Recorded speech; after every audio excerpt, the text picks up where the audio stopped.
Welcome to Conceptify, where learning flies. SST अब होगा easy, no tension, just try. From maps to history, सब समझ आएगा भाई. Just relax with me and watch your marks fly high.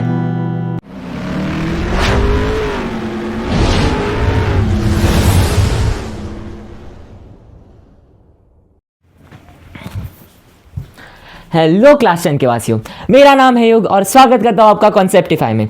मैंने आपको पहले ही बताया था कि इस बार हमको 4 मूवमेंट्स के बारे में पढ़ना है नेशनलिज्म इन इंडिया के चैप्टर में। पहला आ जाता है रोलात सत्याग्रह के बारे में, जिसके पहले में हमने ऑलरेडी पढ़ लिया। अब बात करते हैं second movement which is non cooperation movement. अब जब हमने देखा कि जलियांवाला बाग का हत्याकांड हो गया, इसके बाद जो गवर्नमेंट ने कुछ रेप्रेसिव मेजर्स लिए थे जब हमारे इंडियंस ने जलियांवाला बाग के अगेंस्ट प्रोटेस्ट करने की कोशिश की। जैसे अगर हम देखें तो they were forced to rub their noses on the ground, फिर उनको जमीन पे रेंगने के लिए भी बोला जाता था। तो ये क्या है, ये कुछ डिसरिस्पेक्टफुल एक्ट्स है। तो ऐसे ही डिसरिस्पेक्ट जब हो रही थी, ऐसे ही जो ऑपरेशन हो रहा था ब्रिटिशर्स का हमारे इंडियंस के ऊपर, यही देखते हुए फिर गांधी जी ने इस रोलात सत्याग्रह एक्ट को खत्म कर दिया। अब इवन दो ये रोलात सत्याग्रह एक्ट, जैसे मैं इनिशियली क्या पढ़ा था कि जब गांधी जी आए थे अपना आइडिया ऑफ सत्याग्रह लेकर, तब उन्होंने कुछ रीजनल सत्याग्रह मूवमेंट चलाए थे, जैसे खेदा में, जैसे अहमदाबाद में, जैसे चंपारण में। तो भले ही ये जो रोलात सत्याग्रह का मूवमेंट था ये कोई रीजनल मूवमेंट नहीं था, ये बहुत नेशन वाइड मूवमेंट ही था। बट स्टिल गांधी जी को ऐसा क्या चाहिए था, गांधी जी का एक ऐसा इंटेंशन था कि पूरे देश का हर एक घर, हर एक नागरिक इस नॉन कॉपरेशन मूवमेंट में अपना योगदान दे और इस ब्रिटिशर्स को धक्के मार के यहाँ से निकाले, जो पॉसिबल नहीं था, जो रोलात एक्ट में पॉसिबल नहीं था, हुआ ही नहीं था। तो अभी गांधी जी को क्या लगा कि अगर आपको सही में एक ऐसा नेशन मूवमेंट लाना है जहां पे देश का हर नागरिक एकजुट होकर एक मूवमेंट पे चले और इन ब्रिटिशर्स को निकाले, तो उस पर्पस के लिए हिंदूज और मुस्लिम्स की यूनिटी बहुत ज्यादा इंपॉर्टेंट है। हिंदूज और मुस्लिम्स को एक साथ काम करना पड़ेगा। अब सिचुएशन कुछ ऐसी थी कि जब हम बात करते हैं कांग्रेस की, कांग्रेस ऐसी मूवमेंट्स निकालती थी, रोलात सत्याग्रह भी उन्होंने ही निकाला। अब इन्होंने निकाला था नॉन कॉपरेशन मूवमेंट। ये जो मैं एनसीएम लिख रहा हूं ना, this is non cooperation movement. फिर अब मैं सिविल डिसोबीडियंस करूंगा तो मैं सीडीएम लिखूंगा, तो समझ जाना दैट सिविल डिसोबीडियंस मूवमेंट। ठीक है, तो अभी नॉन कॉपरेशन मूवमेंट था, अभी नॉन कॉपरेशन मूवमेंट कांग्रेस ने निकाला था। अब कांग्रेस में बहुत सारे लीडर्स थे जो हिंदू थे, तो बहुत से प्रोमिनेंट हिंदू लीडर्स ऑलरेडी बाकी हिंदूज पे अपना इन्फ्लुएंस बना रहे थे, तो हिंदूज का पार्टिसिपेशन तो आ गया था। अब देयर वाज वन कंसर्न कि मुस्लिम पार्टिसिपेशन कैसे है। तो मुस्लिम पार्टिसिपेशन के लिए वर्ल्ड वॉर 1 ने मदद की। कैसे की, तो वहां की कहानी समझते हैं। देखो, वर्ल्ड वॉर 1 में 2 पावर्स थी। एक थी अलाइड पावर्स, जिसमें ब्रिटेन एंड फ्रांस जैसे नेशंस आते थे। ऑन द सेकंड हैंड थी सेंट्रल पावर्स, एंड यही 2 पार्टीज एक साथ लड़ रही थी। तो जो सेंट्रल पावर्स थी, सेंट्रल पावर्स में जर्मनी जैसे कंट्रीज आ जाती है, सेंट्रल पावर में ऑटोमन टर्की जैसे कंट्रीज आ जाती है। तो अभी ये जो ऑटोमन टर्की थी, जो सेंट्रल पावर्स थी, जर्मनी, ऑटोमन टर्की, ये वाली साइड हार गई थी।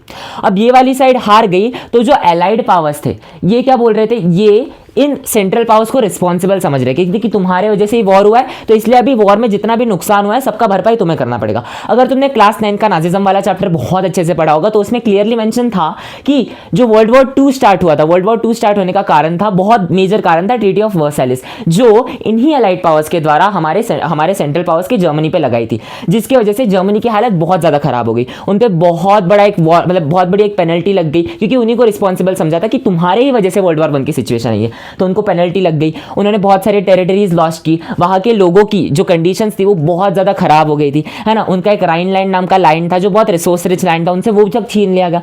तो ऐसे सिचुएशंस की वजह से क्या हो गया था, उन पे एक बहुत हार्श ट्रीटी साइन हुई थी, जिससे वहां के लोगों की जो जिंदगी थी वो बहुत खराब हो गई थी, ट्रीटी ऑफ वर्साइलिस। तो वैसे ही रूमर्स फैल रहे थे कि अभी जर्मनी को तो पकड़ लिया, अब ये लोग टर्की को भी नहीं छोड़ेंगे। तो इस जो ऑटोमन टर्की की हार हुई है, इस ऑटोमन टर्की पे अलाइड पावर्स, जो पावर्स जीत चुके हैं, यानी ब्रिटेन एंड फ्रांस वाली पावर, वो इस ऑटोमन टर्की पे भी क्या लगाने वाली है, हार्श ट्रीटी लगाने वाली है। तो अभी इसी ऑटोमन टर्की के जो हेड थे, जो एक बहुत प्रोमिनेंट लीडर थे इस ऑटोमन टर्की के, उनका नाम था खलीफा, है ना। अब ये जो खलीफा थे, रूमर्स ऐसे फैल रहे थे, बहुत से ऐसे अफवाहें स्टार्ट हो गई थी कि इन खलीफा पे भी जर्मनी जैसे क्या होने वाला है, एक बहुत हार्श ट्रीटी साइन होने वाली है।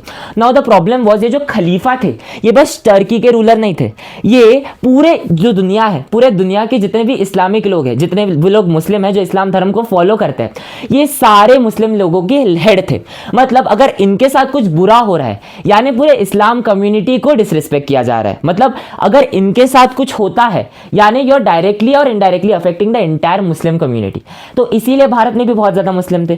तो अभी गांधी जी ने सोचा कि हम इन खिलाफत इशू के अगेंस्ट आवाज़ उठाएंगे, मतलब will protest, will try are best कि इन पे कोई भी हार्श ड्यूटी ना लगे, क्योंकि ये इस्लामिक वर्ल्ड है, तो मतलब इस्लामिक वर्ल्ड के हेड थे, तो इसलिए इनको प्रोटेक्ट करना बहुत ज़्यादा इंपॉर्टेंट था सारे मुस्लिम्स के राइट को समझने के लिए। तो अभी हुआ क्या, अब ये जो मुस्लिम थे इन्होंने क्या सोचना चालू कर दिया कि जब एक्चुअल में क्या हो गया था, जो खिलाफत कमेटी इसी इशू को रेस करने के लिए कि इसके अगेंस्ट हम प्रोटेस्ट करेंगे, तो क्या हुआ, इसके लिए खिलाफत कमेटी बैठाई गई। कब, बॉम्बे एक सेशन हुआ था, तो मार्च 19 बॉम्बे में एक सेशन हुआ था मार्च 1990 में, तो उसमें खिलाफत कमेटी को बनाया गया, जिसमें प्रॉमिस किया गया कि हाँ हम इस खलीफा के टेम्पोरल राइट्स को, है ना, इन अभी जाहिर सी बात है पूरे इस्लामिक वर्ल्ड के हेड है तो इनके पास बहुत सारे राइट्स थे, तो इनके राइट्स को प्रोटेक्ट करने के लिए हम आवाज उठाएंगे, विल ट्राई कि इन पे कोई भी ट्रीटी, हार्श ट्रीटी साइन ना हो। तो अभी फिर बाकी मुस्लिम्स को क्या लगा कि यार ये जो नॉन कॉपरेशन मूवमेंट है इसके साथ तो खिलाफत मूवमेंट को भी जोड़ दिया, मतलब ये हमारे मुस्लिम्स के भी राइट्स को क्या कर रहे हैं, इंक्लूड कर रहे हैं। तो सिंस ये हमारे राइट्स को इंक्लूड कर रहे हैं तो अभी हम एक ही पार्ट हो गए, है ना। तो क्या हो गया, इससे हिंदू मुस्लिम की यूनिटी आ गई, मतलब अभी जो मुस्लिम लोग हैं वो भी नॉन कॉपरेशन मूवमेंट में अपना पार्टिसिपेट देंगे। ठीक है, ये था इशू। तो अभी पढ़ लेते हैं। अगर उनको एक मतलब नॉन कॉपरेशन मूवमेंट को अगर एक नेशन वाइड मूवमेंट बनाना था तो हिंदू मुस्लिम्स की यूनिटी बहुत इंपॉर्टेंट थी। गांधी जी को ऐसा लगा कि अगर आपको एक करना है तो खिलाफत इश्यूज का बहुत अच्छा एग्जांपल हो सकता है। ठीक है, क्योंकि रूमर्स फैल रहे थे कि एक हार्श ट्रीटी साइन होने वाली है खलीफा पे। अब खलीफा को कुछ हुआ तो वो तो हेड है पूरे इस्लामिक वर्ल्ड के, यानी पूरे मुस्लिम्स को अफेक्ट होगा इस चीज से, तो इसलिए उनके राइट्स को आप प्रोटेक्ट करना चाहते हो, तो इसलिए खिलाफत कमेटी को बैठाया गया बॉम्बे में मार्च 1990 में। अब यहां तक बात थी, लेकिन अच्छा अभी नॉन कॉपरेशन मूवमेंट में मुस्लिम पार्टिसिपेशन कैसे लाना है वो हमने देख लिया। अब नॉन कॉपरेशन मूवमेंट रिलीज भी करना पड़ेगा, तो इसीलिए गांधी जी और उनके साथ कुछ मुस्लिम यंग मुस्लिम लीडर्स थे, जैसे मुस्लिम ब्रदर्स, मतलब हम उनको कहते हैं मुस्लिम ब्रदर्स, अली ब्रदर्स कहते हैं। तो एक आ जाएंगे शौकत अली, एक आ जाएंगे मोहम्मद अली। तो अभी इनके साथ गांधी जी थे और वो क्या कर रहे थे, वो जगह जगह घूम रहे थे और वो डिस्कस कर रहे थे कि हाँ हम नॉन कॉपरेशन मूवमेंट रिलीज कर सकते हैं, कर सकते हैं, कर सकते हैं। तो जब कलकत्ता में एक सेशन हुआ था, ये चीज नापक में आती है, कलकत्ता का सेशन, तो 1920 में जब कलकत्ता का सेशन हुआ था तब लोगों ने प्लान करना चालू कर दिया, इन लोगों ने प्लान करना चालू कर दिया कि हाँ अब हम नॉन कॉपरेशन मूवमेंट को क्या करेंगे, रिलीज करेंगे। अब एक डाउट आता है, नॉन कॉपरेशन मूवमेंट, अगर नॉन कॉपरेशन का मतलब क्या, हम कॉपरेट नहीं करेंगे। अच्छा कॉपरेट का मतलब क्या होता है, एक एग्जांपल देता हूं। जैसे मान के चलो तुम ऐसे रात के 12 वगैरह बज चुके हैं और तुम सोने जा रहे हो, एंड तुम्हारे जस्ट जो नेबर्स है जिनके साथ तुम्हारे अच्छे रिलेशंस है उनके यहाँ पे पार्टी चल रही है ना, तुम सोने की कोशिश कर रहे हो, रात के 1 बज गए 2 बज गए, उनके यहाँ डीजे चल ही रहा है। तो इफ यू वांट आप उन्हें चिल्ला भी सकते हो, इफ यू वांट आप पुलिस कंप्लेंट भी कर सकते हो, बट आप क्या सोचते हो, यार क्या करूँ, रिश्ते अच्छे उसके साथ, तो एक काम कर लेता हूँ, कॉपरेट कर लेता हूँ, क्या आधे एक घंटे और डीजे चलाएंगे, मैं सोने की कोशिश करता हूँ, नहीं आई नींद तो चलो आज के लिए एडजस्ट कर लेंगे, लेकिन उसमें उसकी कोई कंप्लेंट नहीं करता। तो आप क्या कर रहे हो, आप उसके साथ कॉपरेट कर रहे हो, एडजस्टमेंट्स कर रहे हो। तो इसीलिए गांधी जी का ऐसा मानना था, गांधी जी ने एक बुक लिखी थी हिंद स्वराज 1909 में, तो अभी उन्होंने इस 1909 में यही लिखा था कि ब्रिटिशर्स यहाँ पे आए, पहले तो ट्रेड के बहाने से ही आए थे, ईस्ट इंडिया कंपनी बन के, फिर उन्होंने अपना टेरिटोरियल एक्सपांशन किया। तो जब ट्रेड करने आए तो हमने एडजस्ट कर लिया कि आओ भाई ट्रेड करो, हमें कंपटीशन दो, फिर उन्होंने डिवाइड एंड रूल किया, हमने उसमें भी कॉपरेट किया, फिर उन्होंने टेरिटरीज एक्सपांशन की, हम कॉपरेट करते गए और ये लोग स्ट्रांग बनते गए। तो गांधी जी का यही मानना था कि उन्होंने अपने बुक में लिखा था कि जो ब्रिटिश रूल है वो यहाँ पे एस्टैब्लिश हुआ और आज तक चल रहा है, हम आज भी ब्रिटिशर्स के अंदर है। क्यों? क्योंकि हम ब्रिटिशर्स के साथ कॉपरेट करते हैं। तो अगर हमें एक्चुअली इन ब्रिटिशर्स को निकालना है तो हमें समस्या को जड़ से ही उजाड़ना पड़ेगा, यानी हमें अपने कॉपरेशन को ही निकालना पड़ेगा। We won't adjust with you, आप हमें कुछ भी बोलो हम नहीं करेंगे, ठीक है, हम नहीं करेंगे। अगर मतलब उनका ऐसा मानना कि अगर इंडियंस ने कॉपरेट करने से ही रिफ्यूज कर दिया तो ब्रिटिश रूल एक आध साल में कोलैप्स हो जाएगा और जो स्वराज है ना, यानी हमारा पूरा राज्य है वो हमें वापस मिल जाएगा, ब्रिटिशर्स चले जाएंगे। यही चीज उन्होंने लिखी थी। अब नॉन कॉपरेशन को एक्चुअल में एक आंदोलन कैसे बनाना, हमें कॉपरेट नहीं करना है, पर एक्चुअली करे क्या कि कॉपरेट नहीं करना है। तो पहले गांधी जी ने बोला कि हम इसे स्टेजेस में अनफोल्ड करेंगे, एक ही साथ ऐसे नहीं, लेकिन धीरे धीरे हम इसे क्या करेंगे, एग्जीक्यूट करेंगे। पहले हम क्या करेंगे, हमें जितने भी टाइटल्स को अवॉर्ड किया गया है ब्रिटिशर्स के द्वारा हम उन्हें सरेंडर कर देंगे। टाइटल्स अवॉर्ड करना मतलब अगर जो ब्रिटिशर्स थे वो अगर आपसे बहुत ज्यादा इंप्रेस हो गए तो आपको कुछ टाइटल्स अवॉइड करते थे। एक एग्जांपल देता हूं, रविंद्रनाथ टैगोर को 1915 में उनको एक टाइटल दिया था जिसका नाम था नाइटहुड, है ना। तो उनको ब्रिटिशर्स के द्वारा एक नाइटहुड नाम का उनको ऑनर करने के लिए टाइटल दिया गया। अभी लेकिन जब जलियांवाला बाग मैसेकर हो जाता है एंड इस दौरान इसी को देखते हुए, गांधी जी को ही देखते हुए, रविंद्रनाथ टैगोर अपना वो नाइटहुड का जो टाइटल था, जो उन्हें ऑनर मिला था, उच्च पद मिला था, उसको रिफ्यूज़ कर लेते हैं, बोला ये पद मुझे नहीं चाहिए, मैंने गिव अप कर दिया पद। क्यों? क्योंकि आप हमारे साथ ऐसे कर रहे हो, हमारे लोगों के साथ ऐसा कर रहे हो, तो हम भी आपके ऑनर को एक्सेप्ट नहीं करते। तो क्या हो गया, आप कॉपरेट ही नहीं कर रहे हो। दूसरी चीज, अभी क्या था, इनके जो इंस्टीट्यूशंस थे, ब्रिटिशर्स ने यहाँ पे बहुत सारे इंस्टीट्यूशंस लगाए, जैसे इन्होंने कोर्ट्स लगाए, है ना, इनके रेलवेज भी यहाँ चलते थे, स्कूल्स थे, कॉलेजेस थे। तो वो क्यों चल रहे थे? क्योंकि इंडियंस लोग वहाँ पे एडमिशन ले रहे थे, है ना। जो कोर्ट्स थे, जो लीगल प्रैक्टिस, जो लोग कोर्ट्स थे उसमें लॉयर्स जाते थे और लीगल प्रैक्टिसेस करते थे, है ना। ये जो इलेक्शंस रखते थे, गवर्नमेंट ऑफ इंडिया एक्ट 1990 के तहत इन्होंने अलाउ कर दिया था इंडियंस को कि हाँ वो भी ऐसे काउंसिल इलेक्शंस में पार्टिसिपेट कर सकते हैं। उनके ज्यादा पावर्स नहीं रहेंगे, लेकिन उन्होंने एक पार्टिसिपेशन का अलाउंस दे दिया था।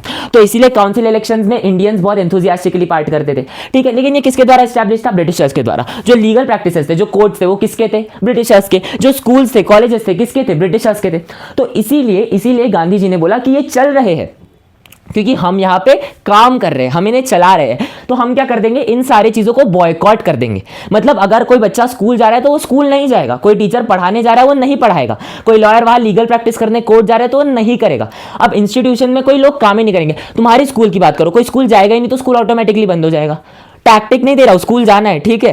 तो मैं बता रहा हूं कि अगर आप जाओगे ही नहीं तो वो ऑटोमेटिकली बंद हो जाएंगे, है ना। क्योंकि अगर मान लो आप ब्रिटिश टीचर्स भी है तो बच्चे ही नहीं आ रहे तो पढ़ाए यार किसको हम, है ना। तो इसीलिए उन्होंने क्या करना चालू कर दिया, गांधी जी ने बोला कि आप सिविल सर्विस जो हो रही है, जो वो करवा रहे, ब्रिटिशर्स करवा रहे, schools, colleges, legal practice, council elections, इन सबको आप बॉयकॉट कर दो, इन सबको आप बॉयकॉट कर दो। ये चीज थी इतनी। अब इसके बाद हम इसी स्टोरी को कंटिन्यू करके अब पढ़ेंगे कि अब नॉन कॉपरेशन मूवमेंट में कुछ चैलेंजेस आए थे, वो चैलेंजेस क्या थे। फिर हम पढ़ेंगे कि फाइनली दिसंबर 1920 के नागपुर सेशन में मतलब सारे कांग्रेस ने एग्री कर लिया कि हाँ ठीक है, अब हम नॉन कॉपरेशन मूवमेंट को अडॉप्ट करेंगे। फिर जनवरी 1921 में नॉन कॉपरेशन मूवमेंट चालू होता है और फिर हम देखेंगे कि अलग अलग कम्युनिटीज का इस नॉन कॉपरेशन मूवमेंट के टुवर्ड्स क्या एंथुजियाज्म था, क्या पार्टिसिपेशन था। आई होप ये सारी चीजें आपको बहुत अच्छे से समझी होगी।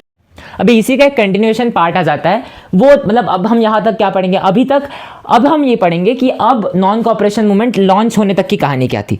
अब दिसंबर 1920 में जो कांग्रेस सेशन हुआ गया था, सब देखो याद रखो, सितंबर 1920 में कलकत्ता में जो कांग्रेस सेशन रखा था उसमें प्रपोजल रखा था, उन्होंने सोचा था कि हाँ, वो सोच रहे थे कि हाँ अब हम नॉन कॉपरेशन मूवमेंट को लॉन्च करेंगे, और दिसंबर 1920 में कांग्रेस में वो चीज़ अडॉप्ट कर ली एंड कांग्रेस के सारे लोगों ने सहमति दे दी कि या अब नॉन कॉपरेशन मूवमेंट को लॉन्च किया जा सकता है। लेकिन इस सितंबर से दिसंबर के महीने तक और कुछ बातें, नॉन कॉपरेशन मूवमेंट लॉन्च होने तक की बातें हमें यहाँ बताई गई है। तो समर 1920 की बात है, मोहम्मद अली, शौकत अली, गांधी जी, ये पता है पूरे भारत जग में हर एक रीजन में जाते थे, वहाँ पे नॉन कॉपरेशन का प्रचलन करते थे, बताते थे कि नॉन कॉपरेशन एग्जैक्टली होता क्या है, बताते थे कि हमें नॉन कॉपरेशन के मूवमेंट को करना कैसे है, हमें क्या क्या चीज़ें करना है। जैसे मैंने तुमको क्या बताया, टाइटल्स को सरेंडर कर दो, फिर जो इनके इंस्टीट्यूशंस है जैसे स्कूल्स, कॉलेजेस, है ना, लीगल प्रैक्टिसेस, कोर्ट्स, इन सबको आप गिव अप कर दो, बॉयकॉट कर लो, है ना। और ये सारी चीज़ें द मोस्ट इंपॉर्टेंट थिंग है, इसे नॉन वायलेंटली करो। तो ये सारी चीज़ों का प्रचलन करने के लिए Shaukat Ali, Mohammad Ali, Gandhi ji, they used to do extensively, हर एक रीजन में जाते थे एंड क्या करते थे, इस मूवमेंट के अगेंस्ट क्या करते थे, सपोर्ट को इकट्ठा करते थे ताकि वो अलग अलग सोशल ग्रुप्स को एक मूवमेंट के साथ लेके चले, एक दिशा में ले चले ब्रिटिशर्स के अगेंस्ट, ठीक है। अभी इस ही नॉन कॉपरेशन मूवमेंट के लिए कुछ चैलेंजेस आए थे। चैलेंजेस मतलब नॉन कॉपरेशन मूवमेंट चालू हुआ दिसंबर 1920 में, लेकिन इसमें ऐसे ही नहीं था कि हाँ गांधी जी ने बोला चलो चालू करते हैं और कांग्रेस ने बोला चलो चालू करते हैं, नहीं, इसमें कुछ चैलेंजेस भी फेस करने पड़े थे। हुआ क्या था, गवर्नमेंट ऑफ इंडिया एक्ट 1919 के तहत जो मतलब कांग्रेस लीडर्स ही नहीं, इंडियन मेंबर्स को भी पॉलिटिक्स में पार्टिसिपेट करने का एक चांस मिल गया था ब्रिटिशर्स के द्वारा। तो इसीलिए बहुत से जो कांग्रेस के लीडर्स थे उनकी ऐसी इच्छा थी कि वो काउंसिल इलेक्शंस में जाए, वहां पे जो गवर्नमेंट बनाई गई है कॉलोनियल लोगों ने, है ना, ब्रिटिश लोगों ने, उसमें जाए और इंटरनली जाके कांग्रेस में रिफॉर्म्स लाए, क्योंकि उनको ऐसा लगता था कि हम यहाँ पे अगर पॉलिटिकल पावर गेन कर लें, मतलब हम भी डिसीजन मेकिंग को इन्फ्लुएंस कर सकते हैं और फिर हम डिसीजन मेकिंग को भारत के बेटरमेंट के लिए इन्फ्लुएंस करेंगे। लेकिन गांधी जी का ऐसा कहना था कि हमें इसी काउंसिल इलेक्शंस को पूरी तरीके से बॉयकॉट करना पड़ेगा। लेकिन इस चीज के लिए बहुत सारे कांग्रेस लीडर्स रिलक्टेंट थे, वो हिचकिचा रहे थे, दे वर नॉट वेरी श्योर कि क्या यह हमें करना चाहिए, क्योंकि उनको ऐसा लगता था कि अभी हमने अमृतसर का कांड कर लिया, जलियांवाला बाग हो गया, रोलत सत्याग्रह में इतनी सारी चीजें हो गई, तो उनके ऊपर ऐसा एकदम सा बर्डन सा आ गया था। उन्हें लगा कि अगर हम अभी ऐसा कुछ कर लेंगे तो इससे पॉपुलर वायलेंस हो सकता है, ठीक है, इससे दंगे मारा पीटी ऐसी चीजें हो सकती है। तो इसीलिए सितंबर जब प्रपोज किया गया कि हाँ अब हम रखेंगे, एंड दिसंबर जब अडॉप्ट किया गया, इन महीनों के बीच there was intense tussle within Congress. Congress के अंदर कुछ लीडर्स बोलते थे लॉन्च करना है, कुछ बोलते थे प्रॉब्लम्स आएगी, वायलेंस आएगा, लॉन्च नहीं करना चाहिए। तो मतलब यहाँ पे आपको एनसीईआरटी में एक लाइन बताई गई, there seemed no meeting point between the supporters and opposers of the movement. जो इस मूवमेंट को सपोर्ट कर रहे थे कि हाँ हमें लॉन्च करना चाहिए, और जो अपोज कर रहे थे कि नहीं हमें लॉन्च नहीं करना चाहिए, वायलेंस होगा, इससे मारा पीटी दंगे हो सकते हैं। तो इसीलिए ऐसा कुछ सोल्यूशन निकल ही नहीं रहा था कि ये बारी भी सलामत रहे, ये बारी भी हाँ बोले, कि मतलब इन दोनों को एक म्यूचुअल सोल्यूशन मिल जाए, ऐसा कोई हमको मीटिंग पॉइंट मिल नहीं रहा था, कोई ऐसा पर्टिकुलर सोल्यूशन नहीं मिल रहा था जिसमें दोनों सोशल ग्रुप्स एग्री कर ले। लेकिन फिर फाइनली दिसंबर 1920 में जो कांग्रेस सेशन नागपुर में रखा जाता है, याद रखना है नागपुर को भी मैप वर्क में पूछा जाता है, तो कांग्रेस सेशन जो 1920 में रखा गया था नागपुर में, उसमें फाइनली एक कॉम्प्रोमाइज बिठाया गया। जो अपोज कर रहे थे कि हमें लॉन्च नहीं करना चाहिए, नहीं लॉन्च करना चाहिए, उन्होंने बोला चलो ठीक है लॉन्च कर देते हैं गांधी जी के प्रेशर के अंदर। सो उन्होंने क्या किया, they made a compromise and compromise was worked out and non cooperation को फाइनली अडॉप्ट किया गया। एंड ऐसे दिसंबर 1920 में सबने एग्री किया कि ओके अब हम लॉन्च करेंगे, एंड जनवरी 1921 में ये नॉन कॉपरेशन मूवमेंट चालू हो गया। अब एक इंपॉर्टेंट बात आ जाती है कि अभी जब मतलब नॉन कॉपरेशन मूवमेंट चालू हुआ तो एक ही मूवमेंट पे अलग अलग नजरिए होते हैं, है ना, एक ही मूवमेंट के अलग अलग नजरिए होते हैं, अलग अलग सोशल ग्रुप्स कैसे पार्टिसिपेट करेंगे, इसमें 4 सोशल ग्रुप्स के बारे में पढ़ना है, वो सारी चीजें हम नेक्स्ट टॉपिक्स में कवर करेंगे। I hope non cooperation movement के लॉन्च तक चीजें समझ गई होगी। चलो